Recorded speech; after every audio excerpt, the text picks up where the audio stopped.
ज्योतिन संशोधन के ऑनलाइन मंच पे आप सभी का हार्दिक अभिनंदन है। जैसे कि मैंने आपसे वादा किया था कि एग्जाम्स के लिए जो पिछले वर्षों के प्रश्न हैं, आए हुए प्रश्न हैं, PYQs है, उन्हें करवाया जाएगा। तो उसी के संदर्भ में ये वीडियो है बेटा। तो चलिए आते हैं, आगे बढ़ते हैं। प्रश्न नंबर 1 पर शुरुआत करते हैं इसकी। देखिए बेटा, प्रश्न नंबर 1 क्या कह रहा है कि निम्नलिखित में से किस अधिनियम के द्वारा कलकत्ता में सर्वोच्च न्यायालय की स्थापना की गई थी? तो ये की गई थी रेगुलेटिंग एक्ट 1773 के द्वारा। ठीक है, रेगुलेटिंग एक्ट 1773 के द्वारा। चलिए, इसमें बेटा एक नोट पॉइंट है, नोट पॉइंट को देखते हैं। नोट पॉइंट क्या कह रहा है कि रेगुलेटिंग एक्ट 1773 के द्वारा वर्ष 1774 में कलकत्ता में एक सर्वोच्च न्यायालय की स्थापना की गई। इसके प्रथम मुख्य न्यायाधीश सर एलिजा इम्पे नियुक्त किए गए। इसको अंडरलाइन कर दीजिए, मोस्ट इंपॉर्टेंट है। ठीक है, ये दोनों, ये नोट पॉइंट भी और ये क्वेश्चन भी बेटा कई बार पूछा गया है। चलिए आते हैं नेक्स्ट में, क्वेश्चन नंबर 2 की ओर बढ़ते हैं। क्वेश्चन नंबर 2 में क्या कह रहा है? 2 में कह रहा है कि भारतीय शासन व्यवस्था में प्रतिनिधि एवं लोकप्रिय घटक जैसे पॉपुलर कंपोनेंट को समाविष्ट करने यानी शामिल करने का प्रथम प्रयास किस अधिनियम के द्वारा किया गया था? तो बेटा ये किया गया था, पॉपुलर कंपोनेंट को जोड़ने का प्रयास भारतीय परिषद अधिनियम 1861 यानी इंडियन काउंसिल एक्ट 1861 बेटा। चलिए नोट पॉइंट में आते हैं, नोट पॉइंट देखते हैं इसका क्या कह रहा है कि भारतीय परिषद अधिनियम 1861 के द्वारा वायसराय की परिषद का विस्तार किया गया था। इसमें भारतीय प्रतिनिधियों को शामिल करके उन्हें विधायी कार्यों में भागीदारी प्रदान की गई थी। ठीक है, साथ ही इस अधिनियम के द्वारा वायसराय की परिषद में विधिवेत्ता यानी लीगल एक्सपर्ट के रूप में एक 5वें सदस्य को शामिल किया गया। इसके द्वारा विभागीय प्रणाली की शुरुआत की गई। ठीक है, देखिए ये जो प्रश्न है आए हुए, ये तो इम्पोर्टेंट ही है, साथ में मैंने इससे संबंधित विवरण को भी दे रखा है, तो इसको भी देख लीजिएगा बेटा। ठीक है, आते हैं नेक्स्ट में, प्रश्न नंबर 3 की ओर बढ़ते हैं।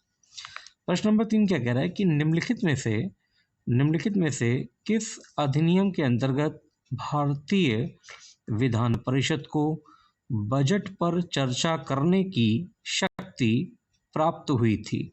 तो ये प्राप्त हुई थी, यानी बजट पर चर्चा करने की शक्ति प्राप्त हुई थी भारतीय परिषद अधिनियम 1892 1892 को। ठीक है, आइए इस पे नोट पॉइंट है, यहाँ पे देख लेते हैं नोट पॉइंट को। नोट पॉइंट कह रहा है कि भारतीय परिषद अधिनियम 1892 के द्वारा वायसराय की परिषद में सदस्यों की संख्या बढ़ा दी गई और परिषद के कार्यों का विस्तार कर दिया गया। इसके तहत परिषद के सदस्यों को बजट चर्चा करने की शक्ति प्रदान की गई, परंतु मतदान का अधिकार ना था। इसको अंडरलाइन कर दीजिएगा, मतदान का अधिकार ना था। इसी के साथ अप्रत्यक्ष निर्वाचन पद्धति का आरंभ किया जाना इस अधिनियम की एक प्रमुख विशेषता थी। चलिए आते नेक्स्ट में क्वेश्चन नंबर 4 में क्या कह रहा है, यहाँ पे सूचियाँ दी गई हैं। सूची 1 में कुछ विषय हैं, सूची 2 में कुछ विषय हैं, इनको मिलान करना है। ठीक है, इनका मिलान करना है। तो देखिए आते हैं इस प्रश्न पे, क्या कह रहा है, ये कह रहा है कि जो नियंत्रण परिषद की स्थापना है, फिर यहाँ पर जो क्या कहते हैं सूची 2 में लिखा हुआ है विनिमय अधिनियम 1773 से संबंधित है। तो ये विनिमय अधिनियम आपको पता है ऊपर वाले प्रश्न में आया था, तो ये सुप्रीम कोर्ट से संबंधित था। तो आइए देखते हैं ये, तो 2 का ये कह रहा है ए है। तो देखिए ये देखिए 2 का कह रहा है ए है। ठीक है, अभी हमने इसको तो मिलाया नहीं है, तो हम आते हैं किसमें, नेक्स्ट वाले में। ये नेक्स्ट वाले में क्या कह रहा है, 1 का ये बी है। तो ये देखिए 1 का ये बी, तो ये बात तो बिल्कुल सही है कि 1 का बी है। ठीक है, 1 का बी है का मतलब क्या है कि रेगुलेटिंग एक्ट, विनिमय अधिनियम 1773 का मतलब रेगुलेटिंग एक्ट, तो ये इसका पार्ट हो गया। ठीक है, इसको मैं नीचे से देख लेता हूँ, आप नीचे से देख लीजिएगा। ठीक है, क्योंकि ऑलमोस्ट इसमें लिख पाना बड़ा मुश्किल है, ठीक है। तो टू का ए का मतलब मैं पढ़ दे रहा हूँ, आप देख लीजिएगा, ठीक है। नीचे से टू का ए, पिट्स इंडिया एक्ट 1784, नियंत्रण परिषद की स्थापना, ठीक है। फिर आते हैं वन का बी जैसा कि आप जानते हैं रेगुलेटिंग एक्ट है ये, विनियमन अधिनियम 1773, इससे सर्वोच्च न्यायालय की क्या हुई थी, स्थापना हुई थी। फिर आते हैं थ्री के सी में क्या है, चार्टर अधिनियम 1813। चार्टर अधिनियम 1813 से क्या हुआ था कि ईसाई मिशनरियों को भारत में कार्य करने की अनुमति मिली। फिर बेटा फोर का डी में क्या हुआ था, चार्टर अधिनियम 1833 में के द्वारा गवर्नर जनरल की परिषद में कानूनी सदस्य की नियुक्ति, जिसको कि आपने अभी ऊपर ही पढ़ा था। चलिए आते हैं नेक्स्ट में, यहाँ पर एक नोट है, नोट को देख लेते हैं। उसी चीज़ों को जो मैचिंग में था बेटा उसको विस्तारित लिखा गया है। देखिए, रेगुलेटिंग एक्ट 1773 के द्वारा कोलकाता में सर्वोच्च न्यायालय की स्थापना हुई थी। फिर पिट्स इंडिया एक्ट 1784 के द्वारा कंपनी के राजनीतिक एवं व्यापारिक क्रियाकलापों को अलग कर दिया गया था। मोस्ट इंपॉर्टेंट टिक रखिएगा, ठीक है। साथ ही राजनीतिक क्रियाकलापों के नियंत्रण एवं पर्यवेक्षण हेतु इंग्लैंड में 6 सदस्यों के नियंत्रक मंडल बोर्ड ऑफ कंट्रोल की स्थापना की गई थी, ठीक है। आते हैं नेक्स्ट में क्या कह रहा है कि चार्टर अधिनियम 1813 के द्वारा ईसाई मिशनरियों को भारत में धर्म प्रचार की अनुमति दी गई थी। साथ ही भारत में शिक्षा के लिए प्रतिवर्ष 1 लाख खर्च करने का भी प्रावधान किया गया था, ठीक है। नेक्स्ट देख लेते हैं, चार्टर अधिनियम 1833 के द्वारा बंगाल के गवर्नर जनरल को भारत का गवर्नर जनरल बना दिया गया। इसको टिक कर लीजिए, मोस्ट इंपॉर्टेंट। इस अधिनियम के द्वारा विधि बनाने के लिए गवर्नर जनरल की परिषद में एक विधि सदस्य लॉर्ड मैकाले की नियुक्ति हुई। किसकी नियुक्ति हुई बेटा, विधि सदस्य, जिसका नाम क्या है, लॉर्ड मैकाले, ठीक है। किस चार्टर अधिनियम से, चार्टर अधिनियम 1833 से। चलिए, तो ये सारे के सारे जो उससे नोट पॉइंट संबंधित थे वो नीचे हमने आपको बता दिए हैं, इनको भी देख लीजिएगा PYQ के साथ, ठीक है। चलिए क्वेश्चन नंबर 5 बेटा, क्वेश्चन नंबर 5 क्या कह रहा है कि किस अधिनियम के द्वारा केंद्र में द्विसदनीय विधायिका बनाई गई। तो ये बनाई गई 1919 के भारत सरकार अधिनियम द्वारा। किसके द्वारा, भारत सरकार अधिनियम के द्वारा। चलिए नोट पॉइंट में देखते हैं, इसमें नोट पॉइंट क्या कह रहा है कि भारत सरकार अधिनियम 1919 के द्वारा भारतीय प्रशासनिक व्यवस्था में अनेक सुधार किए गए। अब आपसे देखो ये भी पूछ सकते हैं कि भारतीय प्रशासनिक व्यवस्था में जो अनेक सुधार हुए वो किस अधिनियम से हुए थे, तो वो हुए थे भारत सरकार अधिनियम 1919 के द्वारा, ठीक है। साथ ही या इसके अंतर्गत केंद्र में द्विसदनीय विधायिका की स्थापना की गई, ठीक है। जैसा कि ऊपर प्रश्न में था उसका उत्तर मिल गया। इस अधिनियम के द्वारा प्रत्यक्ष निर्वाचन प्रणाली बनाई गई, महिलाओं को मत देने का अधिकार दिया गया। बेटा इसको अंडरलाइन कर दीजिए, मोस्ट इंपॉर्टेंट है। क्यों इंपॉर्टेंट है, आपसे पूछ सकते हैं कि किस अधिनियम के द्वारा महिलाओं को मत देने का अधिकार दिया गया था। इसको मैं ये ग्रीन से कर रहा हूँ, इसको देख लीजिएगा, भारत सरकार अधिनियम 1919, ठीक है। साथ ही द्वैध शासन की स्थापना प्रांतों में की गई। इसी अधिनियम के द्वारा भारत में लोक सेवा आयोग का गठन हुआ, ठीक है। देख रहे हैं कितना इंपॉर्टेंट है, भारत सरकार अधिनियम, यहाँ से प्रशासनिक सुधार हो गया है, द्विसदनीय विधायिका की स्थापना हो गई, महिलाओं को मत का अधिकार मिल गया, साथ ही भारत लोक सेवा आयोग का गठन हो गया एवं महालेखा परीक्षक यानी कैग की नियुक्ति का भी प्रावधान किया गया। इसे मॉन्टेग्यू चेम्सफोर्ड अधिनियम भी कहा जाता है। टिक कर लीजिए, मोस्ट इंपॉर्टेंट है। आपसे पूछेंगे कि मॉन्टेग्यू चेम्सफोर्ड अधिनियम किसे कहा जाता है, तो भारत सरकार अधिनियम 1919 को कहा जाता है, ठीक है। ध्यान रखिएगा बेटा, मोस्ट इंपॉर्टेंट। चलिए क्वेश्चन नंबर 6 पे आते हैं बेटा। क्वेश्चन नंबर 6 में निम्नलिखित में से किस अधिनियम के फलस्वरूप वर्मा वर्तमान म्यांमार को भारत से पृथक किया गया था, ठीक है। तो गवर्नमेंट ऑफ इंडिया यानी भारत सरकार अधिनियम 1935, भारत सरकार अधिनियम 1935, गवर्नमेंट ऑफ इंडिया एक्ट 1935, ठीक है। नोट पॉइंट देख लेते हैं बेटा इसका। नोट पॉइंट क्या कह रहा है? नोट पॉइंट कह रहा है कि भारत शासन अधिनियम 1935 के प्रावधानों के द्वारा 1937 में वर्मा वर्तमान म्यांमार को भारत से अलग कर दिया गया। साथ ही उड़ीसा एवं सिंध नाम के 2 नए प्रांत भी बनाए गए। इस अधिनियम के अंतर्गत 1 अक्टूबर 1937 को दिल्ली में संघीय न्यायालय यानी फेडरल कोर्ट की स्थापना की गई। अब देखो इससे ये जो नोट पॉइंट है इससे कितने सवाल तैयार हो गए। देखो आपसे पूछेंगे कि उड़ीसा एवं सिंध नामक प्रांत किस अधिनियम का हिस्सा है, तो 1935 भारत शासन अधिनियम, government of India act.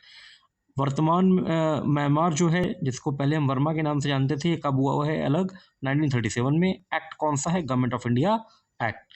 Delhi में संघीय न्यायालय फेडरल कोर्ट की स्थापना 1 अक्टूबर 1937 को हुई, मगर एक्ट कौन सा है इसके लिए जिम्मेदार? Government of India act. ठीक है, तो जरूरी नहीं है कि ऊपर से जो PYQ से क्वेश्चन आए वही आ जाए। ये जो नोट पॉइंट है ये खुद में भी बहुत वैल्यूएबल है। ठीक है, ये ध्यान रखिएगा। इसीलिए मैंने हर क्वेश्चन में जहां तक संभव हुआ है नोट पॉइंट दिए हैं। ठीक है, चलिए इसको भी पढ़ लीजिएगा बेटा। क्वेश्चन नंबर 7, क्वेश्चन नंबर 7 में क्या कह रहा है? 1935 के अधिनियम द्वारा स्थापित संघ में अवशिष्ट शक्तियां, फिड्यूशरी इश्यूज बोलते हैं या पावर्स बोल लो इसको, फिड्यूशरी पावर्स किसको दी गई थी? तो ये दी गई थी गवर्नर जनरल को। ठीक है, गवर्नर जनरल को। आइए नोट पॉइंट में देखते हैं ये क्या है। देखिए, भारत शासन अधिनियम यानी गवर्नमेंट ऑफ इंडिया एक्ट 1935 के अंतर्गत केंद्र तथा प्रांतों के मध्य शक्तियों का विभाजन 3 सूचियों अर्थात संघ सूची, प्रांतीय सूची और समवर्ती सूची यानी यूनियन लिस्ट और स्टेट लिस्ट और कंकरेंट लिस्ट में किया गया। इसी के साथ अवशिष्ट शक्तियां, रेसिड्यूरी पावर्स सहित विदेशी प्रतिरक्षा, कुछ आपातकालीन अधिकार किसको दे दिया गया? गवर्नर जनरल को प्रदान कर दिया गया। ठीक है, चलिए आते हैं नेक्स्ट में। Question number 8। क्वेश्चन नंबर 8 क्या कह रहा है बेटा? कि अखिल भारतीय संघ स्थापित करने का प्रावधान शामिल किया गया था। तो ये किया गया था किसके अंतर्गत? भारत सरकार अधिनियम 1935 के अंतर्गत अखिल भारतीय संघ की स्थापना किसके द्वारा हुई? भारत सरकार अधिनियम 1935 के द्वारा हुई। ठीक है, ये बिल्कुल रट लीजिएगा बेटा इन क्वेश्चनों को। ठीक है, एकदम मतलब बाहर लीजिएगा दिमाग में। चलिए नोट पॉइंट पे आते हैं बेटा। भारत सरकार अधिनियम 1935, भारत सरकार अधिनियम 1935 में एक अखिल भारतीय संघ यानी ऑल इंडिया फेडरेशन स्थापित करने का प्रावधान किया गया था, परंतु यह व्यवस्था लागू नहीं की जा सकी क्योंकि देसी रियासतों ने इसमें शामिल होने से क्या कर दिया? मना कर दिया। ठीक है, most important. Next question number 9 बेटा। क्वेश्चन नंबर 9 क्या कह रहा है? कि राष्ट्रपति को अध्यादेश अर्थात ऑर्डिनेंस जारी करने की शक्ति किस अधिनियम के द्वारा दी गई थी? दी गई है या क्योंकि वर्तमान में भी है इसलिए है लिखा गया है। ठीक है, तो ये भारत सरकार अधिनियम 1935 के द्वारा दी गई कौन सी शक्ति? ऑर्डिनेंस, जिसको हिंदी में क्या बोलते हैं? अध्यादेश। चलिए अब जरा इधर आ जाते हैं, नोट पॉइंट पे देख लेते हैं इसमें बेटा। देखिए, भारतीय संविधान में राष्ट्रपति द्वारा अध्यादेश ऑर्डिनेंस निर्गत करने की शक्ति भारत सरकार अधिनियम 1935 की धारा 42 से प्रेरित है। वर्तमान में यह शक्ति संविधान के अनुच्छेद 123 में दी गई है। देखिए, आपसे पूछ लेंगे वर्तमान में, आप एक नोट पॉइंट यहाँ पे बना लीजिए। आपसे पूछ लेंगे कि प्रेसिडेंट की ऑर्डिनेंस पावर यानी अध्यादेश की शक्ति, राष्ट्रपति की अध्यादेश की शक्ति किस अनुच्छेद या आर्टिकल में है? तो ये लिखा हुआ है आर्टिकल 123 बेटा। ठीक है, मोस्ट इंपॉर्टेंट है। अच्छा, इसका मतलब क्या होता है? देखो, जैसे मान लो जब संसद में सत्र नहीं चल रहा, संसद में सत्र नहीं चल रहा है, तो उस समय अगर देश को किसी विषय पर कानून बनाने की आवश्यकता पड़ जाती है तो हम और राष्ट्रपति के ऑर्डिनेंस के द्वारा एक लॉ बना देते हैं। ठीक है, और ये लॉ यानी ये नियम भी उतना ही पावरफुल होता है और वैसा ही माना जाता है जैसे कि संसद ने इसको क्या किया है? बनाया है। ठीक है, तो कोई आपातकालीन परिस्थिति पड़ गई है और सत्र चल नहीं रहा है संसद में, तब ऑर्डिनेंस पावर के थ्रू भी हम इस तरह से कोई कानून बना सकते हैं। ठीक है, चलिए जब राष्ट्रपति वाला चैप्टर पढ़ेंगे तो और विस्तृत समझेंगे इसको। चलिए आते नेक्स्ट में क्वेश्चन नंबर 10। क्वेश्चन नंबर 10 क्या कह रहा है कि भारत के संघात्मक व्यवस्था निम्नलिखित में से किस देश से ली गई है?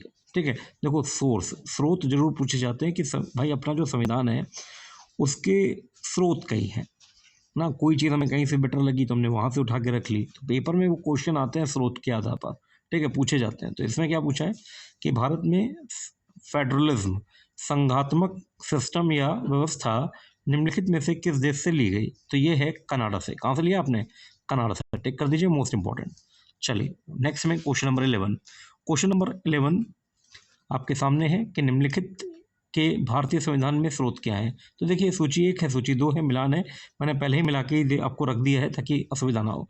तो राज्य के नीति निर्देशक तत्व कहाँ है? आयरलैंड में, आयरलैंड से लिए गए हैं, ठीक है, आयरिश कॉन्स्टिट्यूशन से। मूल अधिकार फंडामेंटल राइट्स कहाँ से लिए गए हैं? अमेरिका से, ठीक है। अमेरिका में इसको क्या बोलते हैं? अमेरिका में इसको बोलते हैं बिल ऑफ राइट्स, ये भी ध्यान रखिएगा बेटा, ठीक है। दो बातें याद रखिएगा कि जो मौलिक अधिकार हैं उन्हें अमेरिका में बोला जाता है बिल ऑफ राइट्स, पहली बात, ठीक है। एक बात और सुन लो, हम लोगों ने यहीं से यानी अमेरिका से ही फंडामेंटल राइट लिए हैं। भारत में ये आंतरिक शक्ति नहीं है, एब्सोल्यूट पावर नहीं है, परंतु अमेरिका में मौलिक अधिकार कैसे हैं? एब्सोल्यूट हैं, ठीक है, आंतरिक या परम शक्ति हैं, ठीक है, ये ध्यान रखिएगा, ये क्वेश्चन भी कई बार पूछ लिया गया है। चलिए आते नेक्स्ट में, संघ राज्य संबंधों की समवर्ती सूची यानी कंकरेंट लिस्ट कहाँ से ली है? ऑस्ट्रेलिया से। फिर भारत राज्यों का एक संघ है तथा संघ में अधिक शक्ति शामिल है, ये कहाँ से है?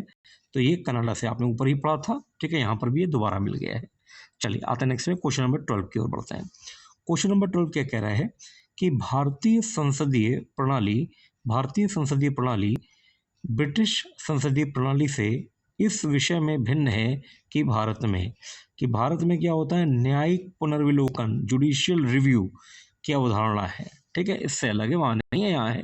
तो यार इसको जरा पढ़ लेते हैं हम लोग जरा, देखिए।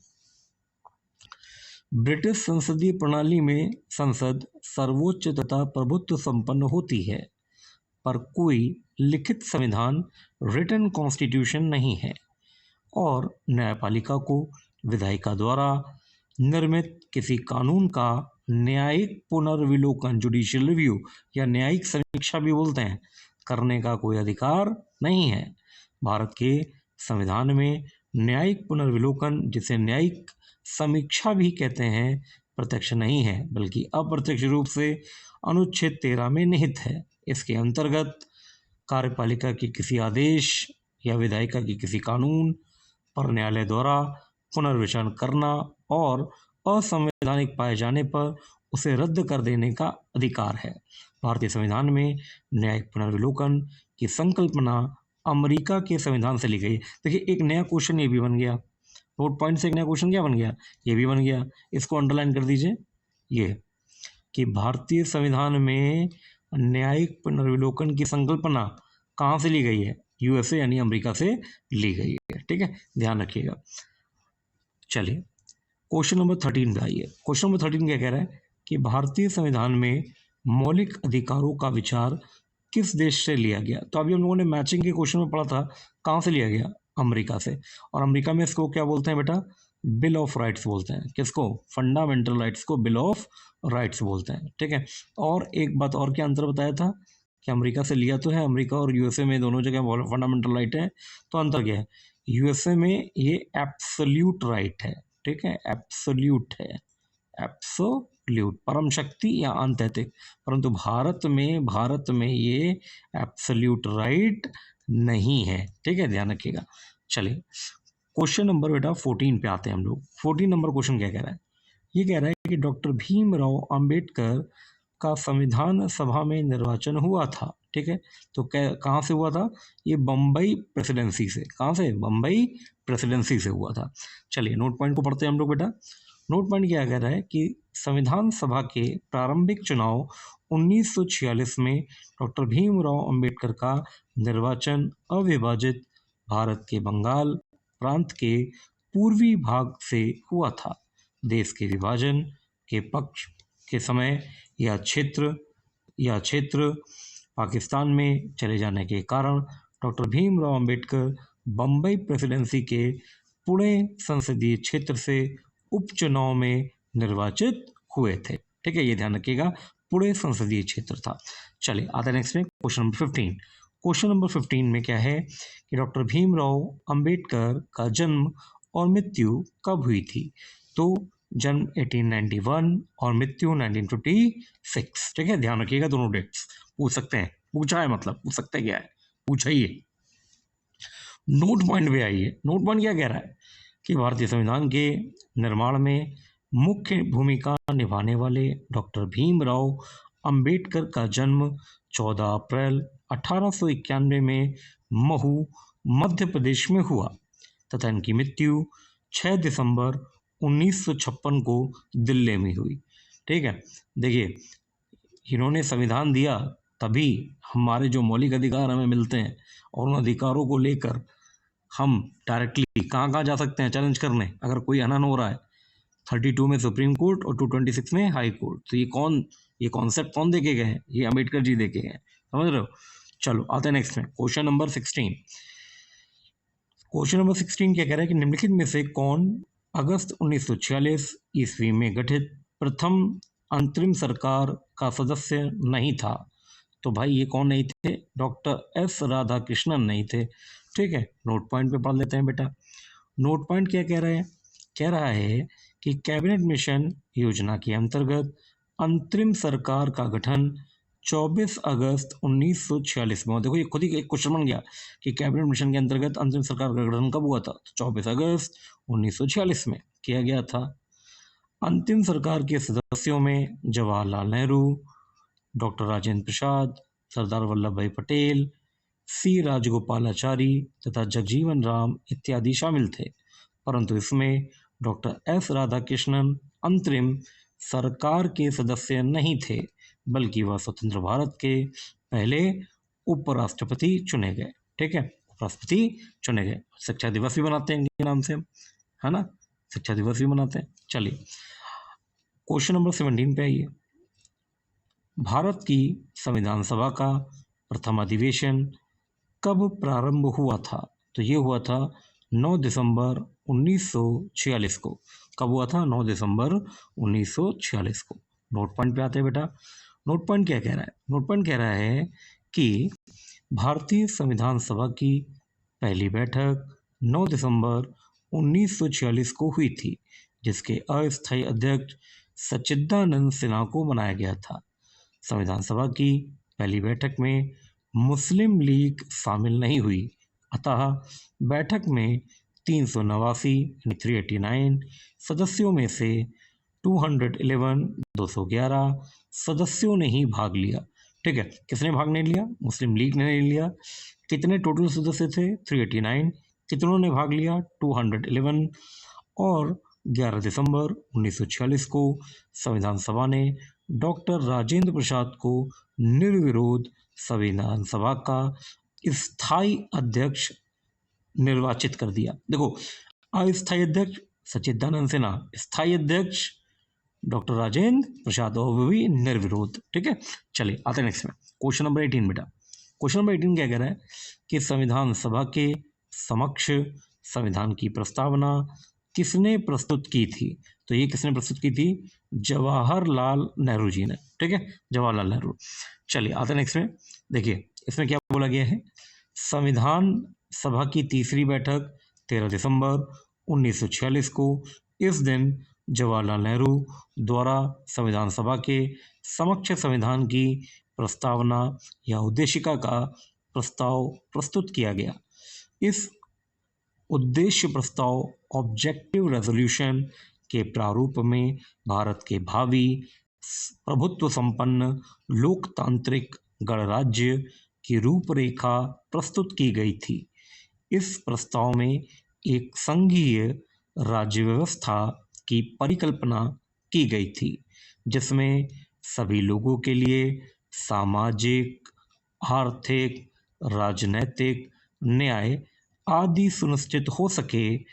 इस प्रस्तावना को संविधान सभा द्वारा 22 जनवरी 1947 को स्वीकार कर लिया गया। क्लियर है? अब यहाँ पर एक दो बात समझिएगा, एक नोट पॉइंट आप ले लीजिए अलग से। ठीक है, एक नोट पॉइंट हम लोग को यहाँ पे लेना पड़ेगा। देखो पेपर में एक क्वेश्चन आएगा, एक तो यही आ जाएगा कि जो क्या कहते हैं प्रस्तावना या उद्देशिका है ये किसने प्रस्तुत किया था, तो जवाहरलाल नेहरू ने। ठीक है, मगर एक क्वेश्चन आ जाता है कि संविधान, ये जो प्रस्तावना है, प्रस्तावना में आए शब्दों का क्रम बताएं। तो उसके लिए एक कोड है, प्रस्तावना का कोड। ठीक है, ध्यान रखना, प्रस्तावना का कोड। अब ये कोड क्या है, ये कोड हिंदी में है, ध्यान रखना। आपसे अगर कोई भी पूछा कि संविधान हमें क्या देता है, प्रस्तावना उसकी हमें क्या देती है, तो हमें वो सा आ रा देती है, सा आ और रा। ठीक है, सारा, हाँ सहारा नहीं, हा हटा दो। ठीक है, हा को रिप्लेस करो आ से। ठीक है, तो सा मतलब सामाजिक, आ मतलब आर्थिक, रा मतलब राजनैतिक, और ये न्याय। तो संविधान हमें तीन तरह के न्याय देती है। कौन कौन से? सामाजिक, आर्थिक, राजनीतिक। कोड क्या हो गया? सा आ रा। प्रस्तावना में शामिल शब्दों का क्रम लिखें, सा आ रा। ठीक है, ध्यान रखना, इस तरह से क्वेश्चन आ जाता है तो आप उसको भी हल कर पाओगे। चलो आते हैं नेक्स्ट में, क्वेश्चन नंबर 19। क्वेश्चन नंबर 19 क्या कह रहा है कि भारतीय संविधान के निर्माण हेतु भारतीय संविधान सभा के कुल कितने अधिवेशन आयोजित किए गए थे? तो बेटा ये कुल अधिवेशन थे 11। कितने थे? 11। चलिए जरा इसका नोट पॉइंट देख लेते हैं हम लोग। नोट पॉइंट क्या कह रहा है? नोट पॉइंट कह रहा है कि भारतीय संविधान के निर्माण में संविधान सभा को 2 वर्ष 11 माह 18 दिन का समय लगा था, और इस दौरान कुल 11 अधिवेशन, जिसकी कुल अवधि 165 दिन थी, आयोजित किए गए थे। संविधान निर्माण पर कुल खर्च कितना हुआ था? 64 लाख रुपए हुआ था। क्लियर है, 64 लाख रुपए। चलिए आता नेक्स्ट में, क्वेश्चन नंबर बेटा 20। क्वेश्चन नंबर 20, क्वेश्चन नंबर 20 क्या कह रहा है कि संविधान सभा में सदस्यों का निर्वाचन कैसे हुआ था? तो यहाँ पर प्रत्यक्ष रूप से जनता द्वारा, भारतीय राष्ट्रीय कांग्रेस के नामांकन द्वारा, भारतीय राज्यों के शासकों के नामांकन द्वारा, या डी उपरोक्त में से कोई नहीं यहाँ पर था। ये उपरोक्त में से कोई नहीं। ठीक है, उपरोक्त में से कोई नहीं। ठीक है, तो ये इसका तो हल हो गया। बाकी इसमें नोट पॉइंट पे चलते हैं जरा। देखिए क्या कह रहा है कि संविधान सभा के सदस्यों का निर्वाचन प्रांतीय विधानसभा के सदस्यों द्वारा अप्रत्यक्ष निर्वाचन पद्धति के आधार पर हुआ था। ठीक है, और ये ऑप्शन वहां पे ऊपर था नहीं। ठीक है, तो नीचे लिख दिया हमने। सामान्यतः 10 लाख की जनसंख्या पर एक प्रतिनिधि संविधान सभा के लिए चुना गया तथा स्थान का आवंटन प्रत्येक प्रांत में उसकी जनसंख्या के आधार पर किया गया। ठीक है, तो ये देख लीजिएगा कि ऊपर देखिए, ऊपर पहले चलते हैं। ऊपर प्रश्न क्या था? ऊपर प्रश्न था कि संविधान सभा में सदस्यों का निर्वाचन कैसे हुआ। तो ये देखिए उसका उत्तर यहाँ पे मिला हमें, कहाँ? नोट पॉइंट में, कि संविधान सभा के सदस्यों का निर्वाचन प्रांतीय विधानसभा। तो ये ऑप्शन यहाँ पे नहीं था, तो ये यहाँ पे उत्तर हो जाएगा। ठीक है, चलिए आते नेक्स्ट में, क्वेश्चन नंबर 21। क्वेश्चन नंबर 21 क्या कह रहा है बेटा? वो कह रहा है कि संविधान सभा के कानूनी सलाहकार कौन थे? तो ये थे B.N. राव जी। कौन थे? B.N. राव। ठीक है, B.N. राव। चलिए क्या कह रहा है कि संविधान सभा के कानूनी सलाहकार के रूप में सर बेनेगल नरसिंह राव को नियुक्त किया गया।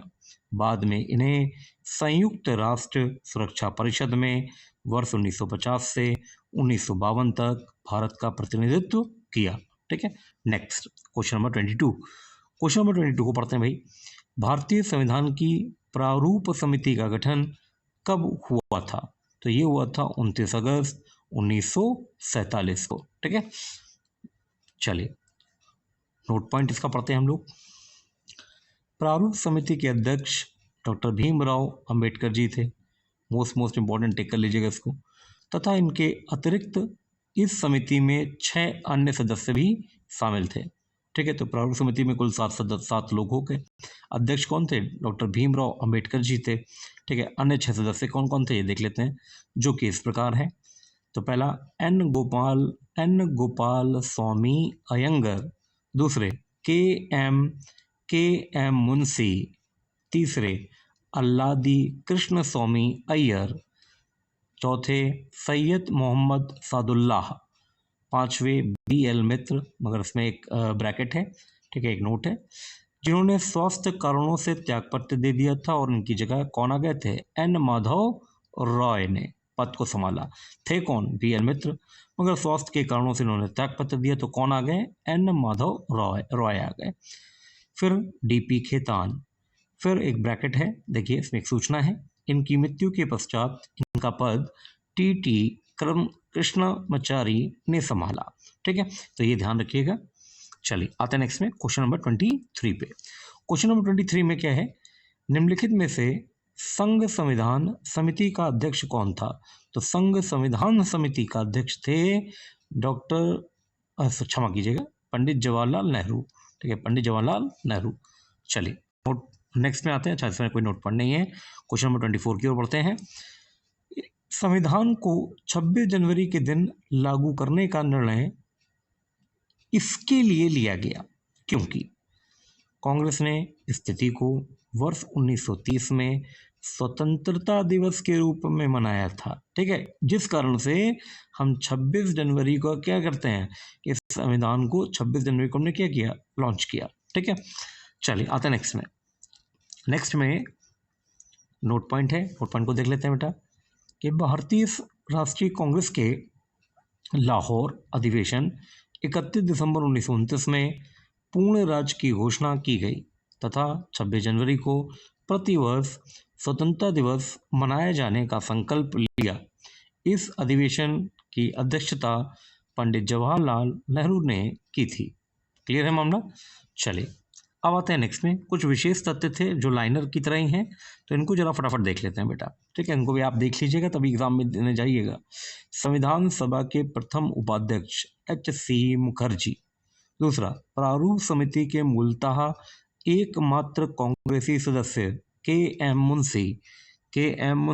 नेक्स्ट, राजस्थान के रियासतों का प्रतिनिधित्व करने वाले संविधान सभा के सदस्य V.T. कृष्णमचारी। नेक्स्ट, संघ संविधान समिति के अध्यक्ष अभी पीछे ऊपर पढ़ कर आए हैं जवाहरलाल नेहरू। ठीक है, हालांकि ये लिखा हुआ है मगर आप पढ़ के आए। तो बेटा ये रहे कुछ क्वेश्चन जो पिछले एग्जामिनेशंस में पूछे गए हैं अलग अलग एग्जामों में। उन सभी को मैं एक जगह पर ले आया था ताकि आप एग्जाम से पहले इसको एक बार देख लें, इसकी प्रकृति को समझ लें और अच्छे से अपने एग्जाम को दें। ठीक है, अच्छा, ये जो पार्ट है, जो आज का पूरा पार्ट है, उसका जो मूल विषय था वो संविधान का विकास था। ये देखिए, संविधान के पिछले वर्षों में आए हुए प्रश्न हैं और एक्चुअली में हमने कौन सा विषय उठाया है आज? संवैधानिक विकास भारत का। ठीक है, तो इसके महत्वपूर्ण प्रश्न मैंने करवा दिए हैं। अगली सीरीज इससे संबद्ध होगी, जो उद्देशिका और उसके आगे वाले चैप्टर्स की होगी। ठीक है, तो इसी के साथ आज के लिए बस इतना ही। आप लोग से मेरा आग्रह है कि आप चैनल को सब्सक्राइब करें, लाइक करें, कमेंट करें, ठीक है, शेयर कर दें ताकि सभी का भला हो जाए। तो तब तक के लिए जय हिंद, जय भारत बेटा।